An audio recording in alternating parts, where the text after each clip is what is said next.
Hello, ladies and gentlemen. Welcome back to Chapter 12. We are still on chi-square tests, and we are on Day 3, which is 12.2 Day 1, Test for Homogeneity, stating hypotheses, expected counts, and the chi-square test statistic, conditions and p-values, the chi-square test for homogeneity. By the end of this lesson, you'll be able to state appropriate hypotheses and compute the expected counts and chi-square test statistic for a chi-square test based on data in a two-way table. You will be able to state and check the random 10% and large counts conditions for a chi-square test based on data in a two-way table. You will be able to calculate the degrees of freedom and p-value for a chi-square test based on data in a two-way table. And finally, you will be able to perform a chi-square test for homogeneity. At the end of this lesson, I would like for you to try these problems. Let's go ahead and begin. As stated, we are in section 12.2, Day 1, chi-square test for homogeneity. And you can read much of this information on pages 778 to 789. Now let's start with the question of what is a chi-square test for homogeneity and how is it different than a two-sample z-test for p sub 1 minus p sub 2? Well, a chi-square test for homogeneity compares the distribution of a single categorical variable in two or more populations or treatment groups. So this would be like the activity that I'm planning to do with you later on in the week, where we take a look at the distribution of M&M colors, and we're going to look at it in two different populations. We already counted out the M&M colors for a sample of plain M&Ms. In the future, we're going to look at plain mini M&Ms. Those are two different populations, but they have the same sort of distribution of colors, and we want to actually see if those distributions really are the same, or if there's a bit of a difference between them. Now, a two-sample z-test compares a distribution of one categorical variable with exactly two categories, in other words, success versus failure. And they do this in exactly two sample or treatment groups. So this must be a 2x2 table. If you have more than two samples or two treatment groups, then you cannot use the two-sample z-test. You have to use the test for homogeneity. And now, how do you state hypotheses for a test of homogeneity? And how do you state the evidence for the alternative hypothesis? The null hypothesis states that the distribution of whatever your categorical variable happens to be is the same for whatever groups or populations you're working with. But it's a statement that the distribution of your categorical variable is the same for anyone that you're looking at. The alternative hypothesis is its opposite. The distribution of your categorical variable is not the same for your populations or treatment groups. Now, the evidence for the alternative hypothesis is the distributions, either the proportions or the graphs of the variable, are not the same for each sample or group. So you can either look at graphs, you can look at the proportions, but basically you're providing information that the distributions of your categorical variable are not the same as you're looking through. Now, whether or not that difference is statistically significant is what we need the p-value for the chi-squared and the chi-square test statistic for. So let's take a look at how do you calculate the expected counts for a chi-square test for homogeneity, and should these be rounded? All right, so first we start by assuming that the null hypothesis is true. In other words, that the proportion in each category should be the same in each population or group and match the overall proportion. All right, so we assume that this is true. And then our expected counts are going to equal the sample size in the group times the expected proportion if the null hypothesis were true. All right, this is the same as we do with our goodness of fit test or the two-sample z-test.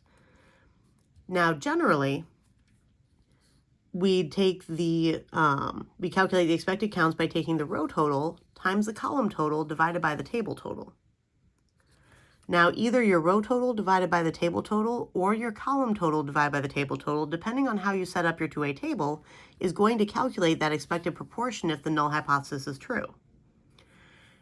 And that means taking the sample size of your group times one of these quotients, either row divided by table or column divided by table, is going to be the sample size times the expected proportion. That's why this formula works. And no, you should not round these. These are still typical values or expected values, and those do not get rounded, just like we saw back in Chapter 6. And now, what is the formula for the chi-square test statistic, and what does it measure? Now, the formula is the same that it was in our first section. We're still taking the sum of our observed counts minus our expected counts, quantity squared, divided by expected counts, and doing that for every single category in our variable and adding them all up. Now what this measures is how much the observed counts differ from the expected counts relative to the expected counts. All right, so how different are they? The larger your chi-square component is, basically this fraction, the larger these pieces are, the more different that particular section of the distribution is compared to the others. So when you're looking at what part of the distribution differed the most, look for the largest components. Right, now, what are the conditions for a test for homogeneity? Well, the conditions are what they've been all along. So they're basically the same as a two-sample z-test, except that the expected counts should be greater than or equal to 5, not 10. All right, so you're still checking a random condition. If you sampled without replacement, check your 10% condition. If you're assigning treatments, then you don't have to check that. And we have our large counts condition, which is that our expected counts need to be at least 5. We're dealing with the entire distribution this time, not just one piece of it. So we're only looking for expected counts to be greater than or equal to 5. Now, how do we calculate our degrees of freedom for a chi-square test for homogeneity? And how do you calculate the p-value? Well, the degrees of freedom are equal to the number of rows minus 1 times the number of columns minus 1. So basically what would have been your degrees of freedom for the two different directions on your two-way table and multiplying them together. Do not include table totals or row totals or column totals with this, just how your distribution is broken down and just how your groups or populations are broken down. Now this is not based on sample size. Now for the p-value, we still use chi-square CDF, or we can actually use the chi-square test in the calculator, which I'm about to show you here in a moment. All right, let's go ahead and take a look at our example on the next page. And now you can read a lot of supporting information for this example on pages 789 to 792.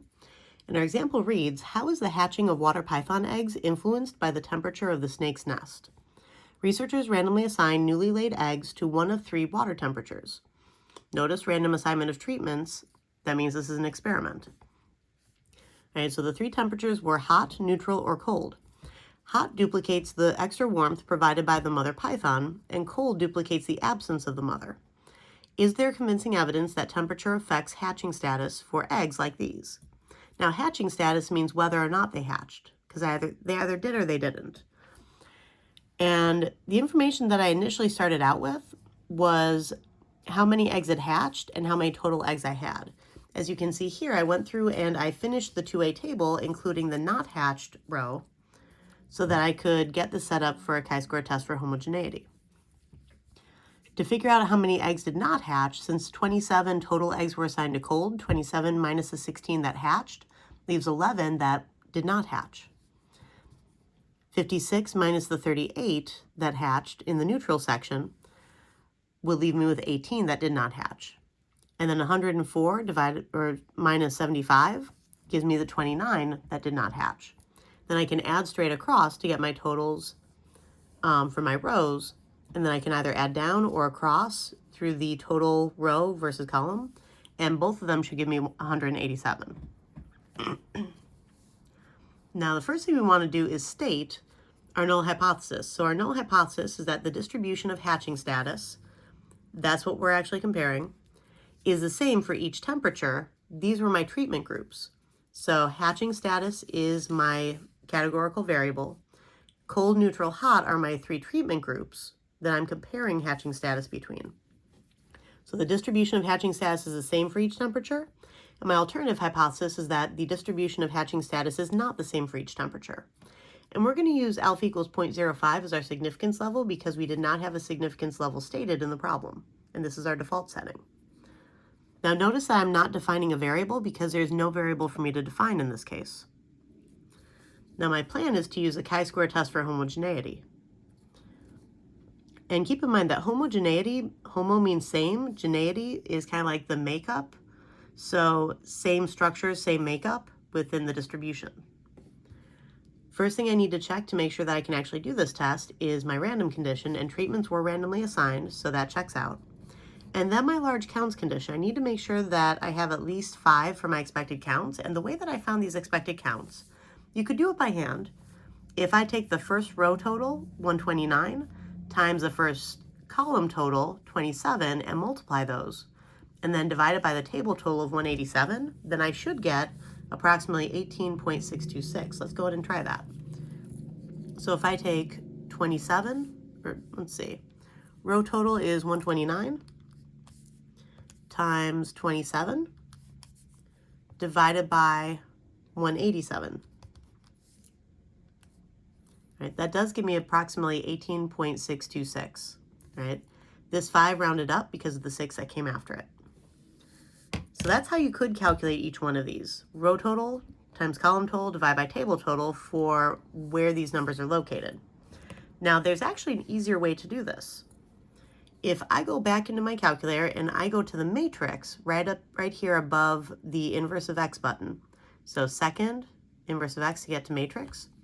I want to go over to edit and hit enter on A. Now you need to restructure the size of your matrix sometimes.